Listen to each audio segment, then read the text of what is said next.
Je vous propose qu'on commence dans quelques instants. Nous serons deux aujourd'hui.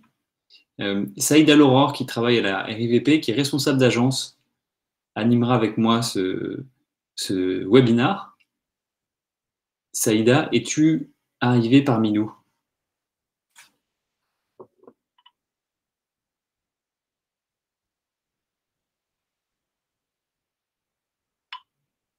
Pas encore, visiblement. Donc, je vous propose qu'on prenne quelques instants.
J'ai un retour de la régie technique qui me dit que Saïda est en train de se connecter.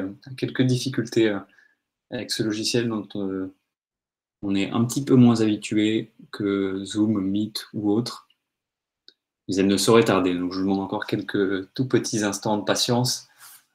Et ce beau sujet qui est la mobilité et le rôle des bailleurs sociaux dans la mobilité.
Pour ceux qui nous ont rejoints récemment, on a encore quelques tout petits réglages techniques et on sera bon dans quelques secondes, j'allais dire peut-être quelques minutes, mais en tout cas très. C'est bon? Mais je vois pas le document quand même. Je me vois.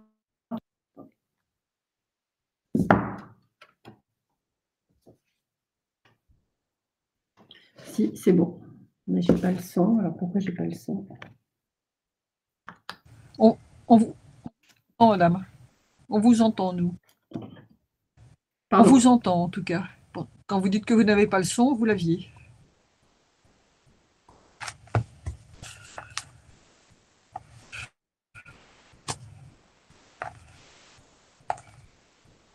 Bonjour Saïda, est-ce que vous nous entendez?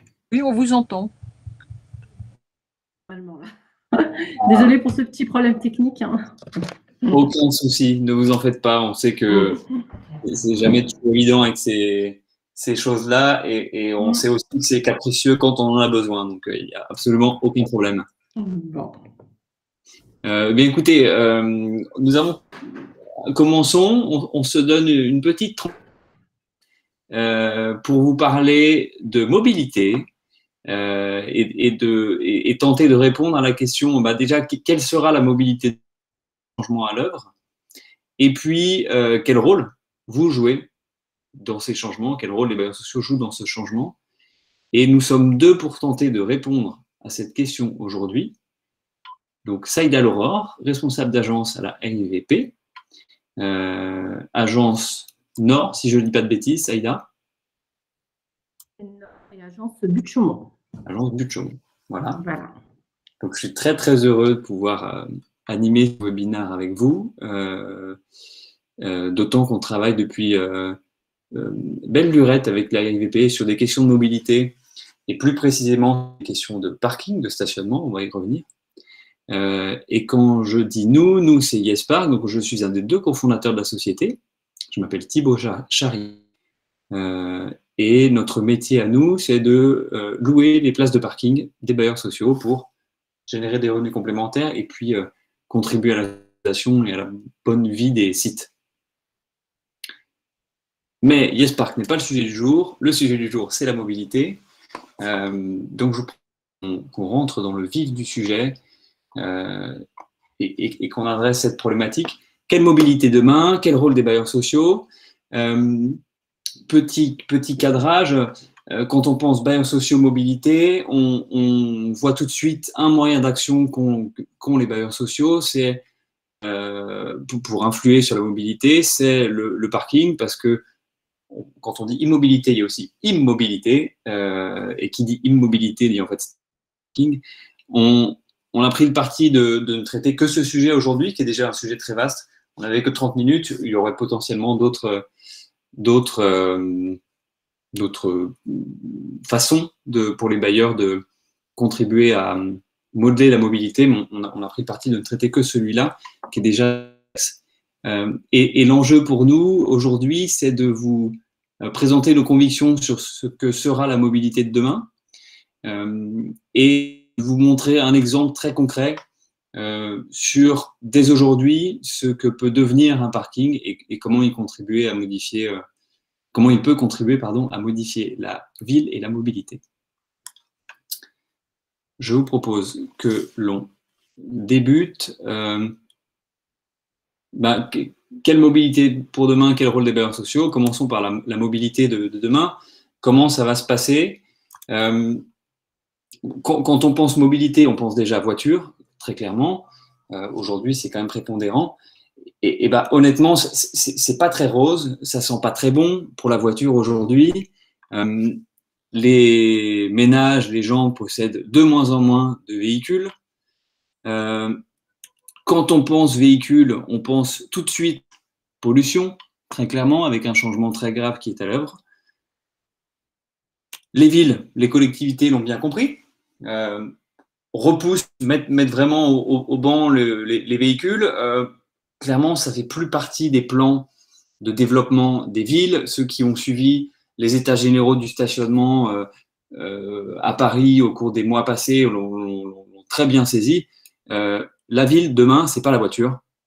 Et d'ailleurs, à tel qu'on ne veut plus du tout de voiture, on pousse la voiture hors des villes. Comment on fait ça? En supprimant des places de parking. On en a supprimé plusieurs, voire dizaines de milliers chaque année. Je prends encore un exemple parisien. Au cours des 5-10 années passées, on prévoit encore de la moitié des places de parking de stationnement, des places de stationnement en voirie d'ici 2026. C'est assez énorme. Et qui plus est, c'est vraiment global, à la fois pour les autres métropoles françaises, mais aussi en Europe.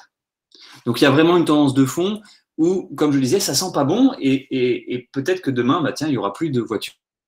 On parlait de mobilité, s'il n'y a plus de voitures, que va devenir la mobilité et on parlait de parking de bailleurs sociaux. Demain, il n'y a plus de voitures, que vont devenir les parkings? C'est à cette question qu'on va tenter de répondre. Déjà, quelle est la voiture demain? Quels sont les parkings, du coup? Comment va s'adapter le parking face à ce changement de véhicule?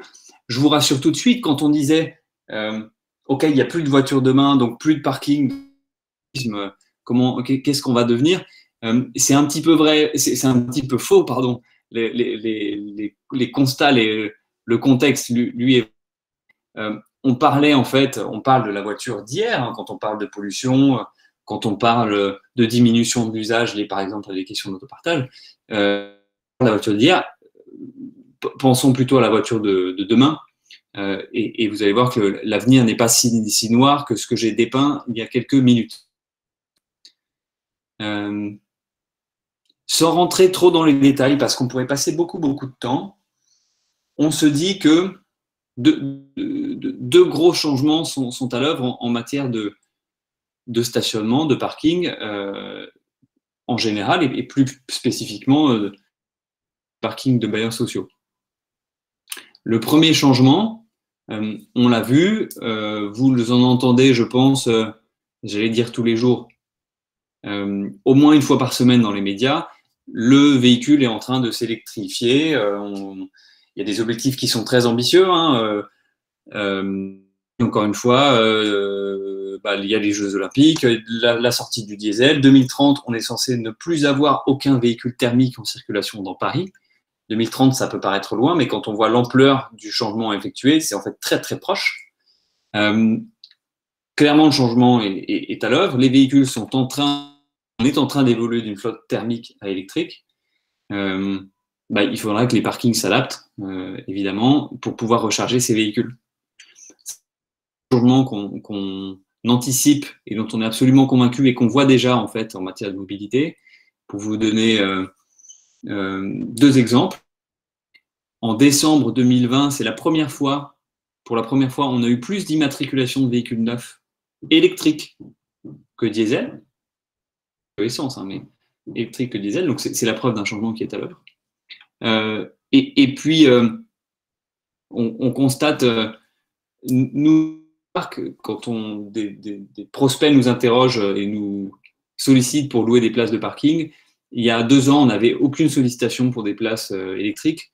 Aujourd'hui, on a plus de 500 demandes de location par mois pour des places équipées de bornes électriques, mais pour des véhicules électriques. Donc ça, c'est le premier changement. Une mobilité qui demain sera électrique, avec un parking qui demain, du coup, sera électrique. Le deuxième changement, c'est que, on l'a vu globalement, il y a quand même un usage de la voiture qui va. Et on voit aussi, quand on regarde autour de soi, qu'il y a de plus en plus d'autres moyens de mobilité qui émergent. Alors, on peut penser trottinette, vélo, etc. De manière plus simple, les motos, les scooters, le stationnement va devenir payant. On est convaincu que le parking demain doit être capable d'accueillir ces différents modes. Et on voit le parking, je vais y revenir, je vais vous dire comment on le voit. En fait, on le voit, je vous l'ai dit, comme un parking électrique, et on le voit aussi comme un jeu de Lego quand on dit j'ai plusieurs usages de mobilité, je veux que mon parking puisse accueillir des trottinettes, des vélos, des motos, des voitures électriques. On peut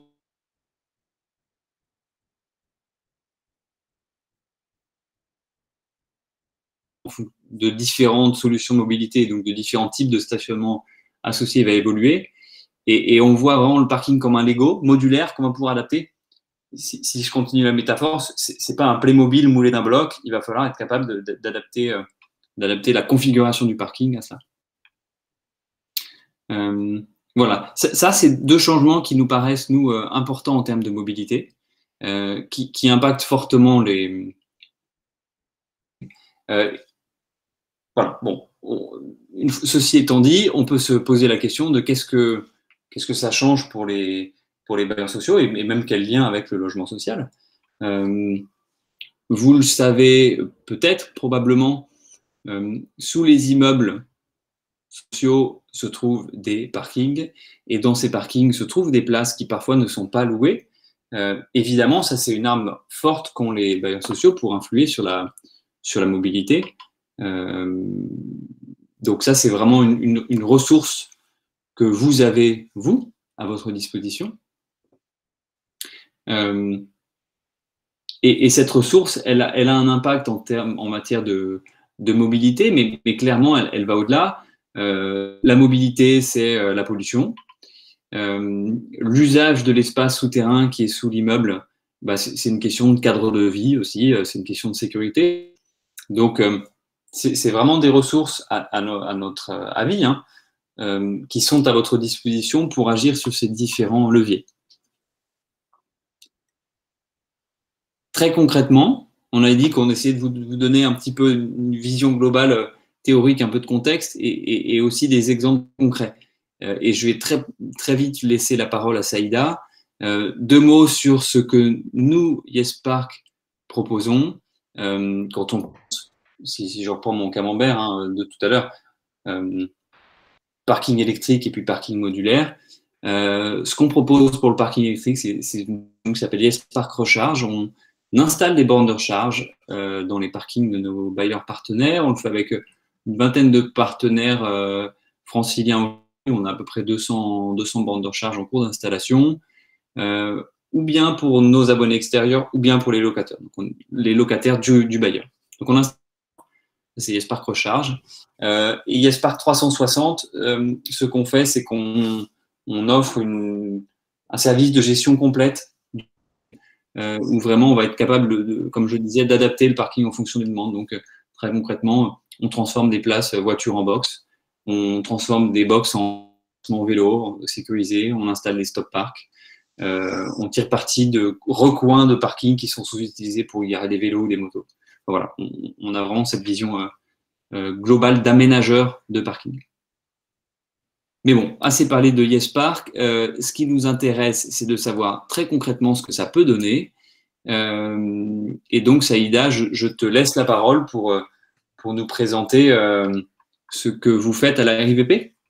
Ouais, bah, merci beaucoup de m'avoir invité à participer. Donc, je suis très. Vous m'entendez bien du coup? Ouais. Oui. Super. Donc, je suis très heureuse d'être là parmi vous.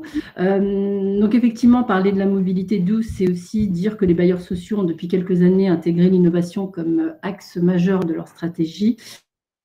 Cette innovation, elle se décline autour de plusieurs projets, comme l'innovation sociale, l'habitat inclusif, le développement des compétences RH et, bien entendu, la transition écologique. Ce sont ces 25 projets pour la transition écologique et qui sont menés par la RIVP qui nous amènent effectivement à ces partenariats avec YesPark. Donc, fort de notre engagement pour une mobilité vertueuse, nous avons mis en place des partenariats pour l'installation de bornes électriques dans nos parkings et on travaille à la fois avec YesPark pour les places et on a d'autres partenaires pour nos locataires. Je ne sais pas il faudrait avancer un petit peu le slide du coup. Voilà, donc on répond donc au contexte, mais je ne vais pas reprendre tout ce qu'a dit Thibaut parce qu'il l'a dit mieux que moi, mais voilà, on reprend tout ce contexte de l'automobile électrique qui va en croissance, je pense, sur les prochaines années, on dit là d'ici 2025, dans 1,2 million d'automobiles électriques en France prévues pour 2025 et les ambitions du gouvernement, 65 000 bornes privées dans le logiciel d'ici 2025. Donc, on est forcément un acteur majeur dans l'installation de ces bornes. Et donc, ce que je vous disais tout à l'heure, ce partenariat, il s'efface pour toutes les résidences extérieures. Donc, des bornes privatives, une recharge illimitée et aucun frais de mise en place pour le bailleur. On a été un petit peu plus loin, du coup, pour reprendre ce que disait Thibaut sur ce fameux parking modulaire. On s'est dit, on va imaginer le parking de un parking assez emblématique sur mon patrimoine, qui est le parking du 64 rue Campan dans le 19e arrondissement. 3 sous-sols, 450 places environ. Et là, effectivement, c'est un terrain de jeu expérimental assez intéressant, puisqu'on a déjà mis, on a avec YesPark, on a réfléchi à un local, à une offre vélo avec un local vélo, là vous le voyez sur le... on a des places, voilà, on a combiné en fait une offre avec stationnement mixte, voiture, véhicule électrique, moto et vélo, ce qui fait 31 places de voiture, 3 places moto, 6 places électriques. La place qui a été identifiée par le local que vous avez vu tout à l'heure. Et une prochaine étape qui va permettre de valoriser tout ce travail-là, qui est la création d'une fresque avec des artistes street art et qui va être faite avec des artistes du 19e arrondissement, qui va nous permettre à la fois d'intégrer la voiture par rapport à l'urbanisme, et puis aussi le melting pot culturel du 19e arrondissement, les valeurs sociales, tous ces bâtiments emblématiques, tout ce qui fait la richesse de ce 19e arrondissement. Et puis, c'est aussi l'idée aussi de cette phrase, c'est de se dire à un moment donné, on est quand même sur souvent nos parkings sont souvent des endroits tristes, donc c'est de redonner un peu de, je ne sais pas si on peut, de luminosité, de joie, enfin quelque chose de positif, et qui permet aussi à la fois d'attirer le regard et de se dire, c'est aussi le meilleur moyen pour nous de sensibiliser à la fois nos équipes sur la mobilité douce de demain, pour qu'elles accompagnent nos locataires et aussi nos locataires qui parfois sont peut-être du dispositif. C'est une manière aussi de démocratiser en tout cas les bornes électriques et tout ce qui peut être mis en place pour favoriser cette mobilité douce. Voilà pour moi. Ah ben non, et puis effectivement, un plan de médiatisation qui va donner de la visibilité au projet.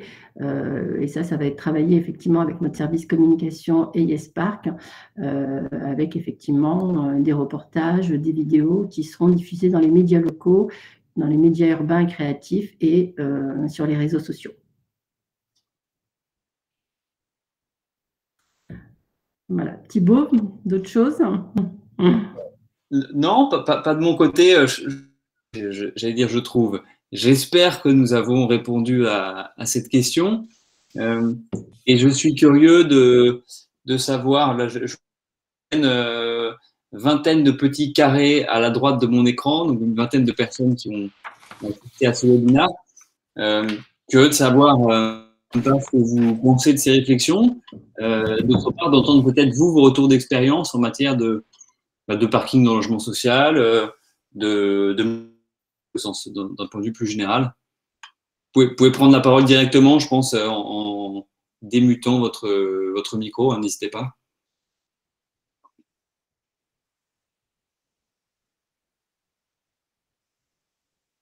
Alors, le premier est le plus dur, et le premier va lancer une série de questions, j'en suis sûr, donc n'hésitez surtout pas. Bonsoir. Bonsoir. Bonsoir. Alors, moi, j'ai une question. C'est est-ce que YesPark, dans vos solutions, vous proposez l'exploitation des véhicules? Nous, donc je suis bailleur social à l'île de la Réunion et on réfléchit à mettre à disposition un système de mobilité, donc véhicules, voitures, vélos, trottinettes, esprit de mobilité du dernier kilomètre, et en disant une personne vient se garer sur notre parking et ensuite prend un véhicule électrique pour faire le dernier kilomètre. Mmh. Et du coup, c'est savoir, est-ce que vous exploitez ces solutions-là ou juste vous fournissez le matériel? pour être certain de bien comprendre, je trouve que le projet, le concept est intéressant. C'est une solution de mobilité à destination de vos résidents, une solution de mobilité à destination d'extérieur potentiellement. Extérieur. L'idée étant de pousser le système en disant soit j'ai un véhicule électrique, je viens parce qu'il y a des pénuries de bornes et je le gare sur le parking du bailli de recharge et je vais jusqu'à mon lieu de travail ou ailleurs, peu importe. Donc c'est forcément, ça serait des gens extérieurs. Et ensuite, c'est aussi à disposition des locataires, évidemment, vu que c'est chez eux. Ça serait vraiment grand public. D'accord, d'accord. Quel projet aujourd'hui? Est-ce que vous pouvez nous en dire un tout petit peu plus? Là, on en est à la phase étude. Donc, on va faire une étude de mobilité pour voir quels sont les pôles où il faudra installer le dispositif. Et on se lance parce que on a aussi une obligation réglementaire de fournir des points de recharge dans les résidences, en tout cas pour le neuf. Et donc, nous, on veut aller plus loin et fournir carrément les bornes. Et là où c'est possible, comme on est à l'île de la Réunion, même faire des installations en recharge solaire. D'accord. Ok, extrêmement intéressant. Aujourd'hui, nous, YesPark, on est opérateur de parking. On n'est pas en mobilité. Donc, ce service, typiquement, d'organisation, de solutions de mobilité en tant que tel, on ne propose pas. Ceci dit, on tâche de créer de mettre à disposition les briques qui permettront typiquement, là, dans l'exemple que vous citez, le parking, est-ce que c'est un parking aérien ou est-ce que c'est terrain, peu importe, mais en tout cas, est-ce qu'il est fermé par une porte ou une barrière? Ça, c'est des choses qu'on va devoir voir effectivement de comment, a priori, l'étude va porter sur quels sont les parkings qu'il faudra qu'on puisse mettre à disposition et à ce moment-là, rendre accessible. D'accord. Et effectivement, ma question, c'est parce que justement, on a donc là, on est parti sur le projet, on est en train de lancer l'étude, on a les financements pour installer les bornes et les points de recharge. On n'est pas encore sur le volet mobilité parce que du coup, c'est pas notre métier et il faudrait avoir un exploitant. Nous, on a les espaces, éventuellement, on pourrait installer. Au-delà de ça, ça dépasse le rôle du bailleur. Oui, complètement. Effectivement, j'aurais peine à vous dire ou à vous conseiller une société qui le fait parce que je n'en connais pas.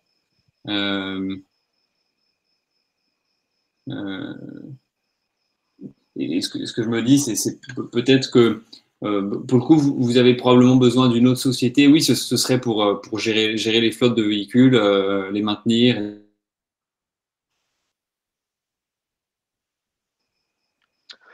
Oui, pour l'instant, on en est qu'au concept. Après, quels sont les véhicules? Est-ce qu'il faut mettre des flottes?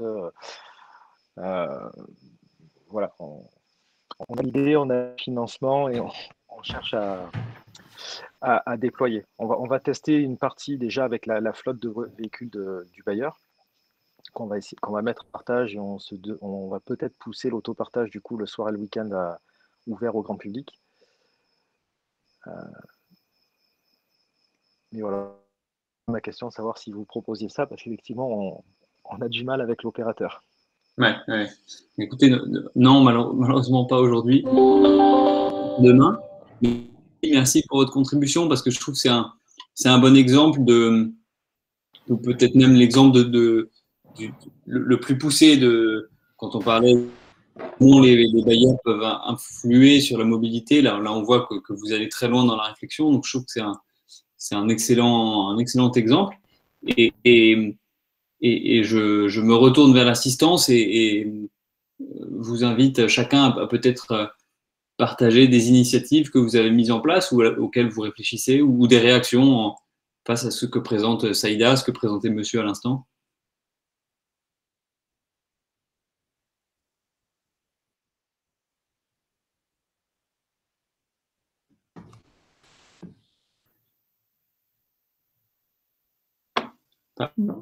Ah si, j'entends un petit peu de bruit, pardon.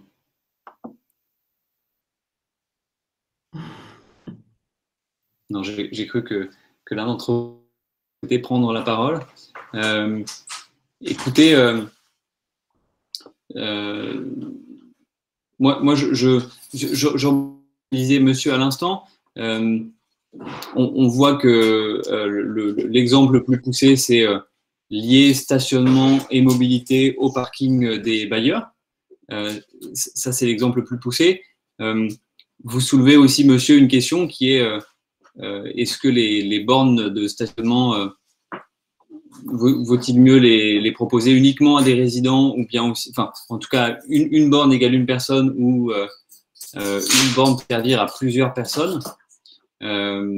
C'est une question à laquelle on a réfléchi. Nous, on pense qu'une première étape, c'est de proposer une borne par personne pour des questions de simplicité, de gestion des emplacements pour que ce soit plus simple.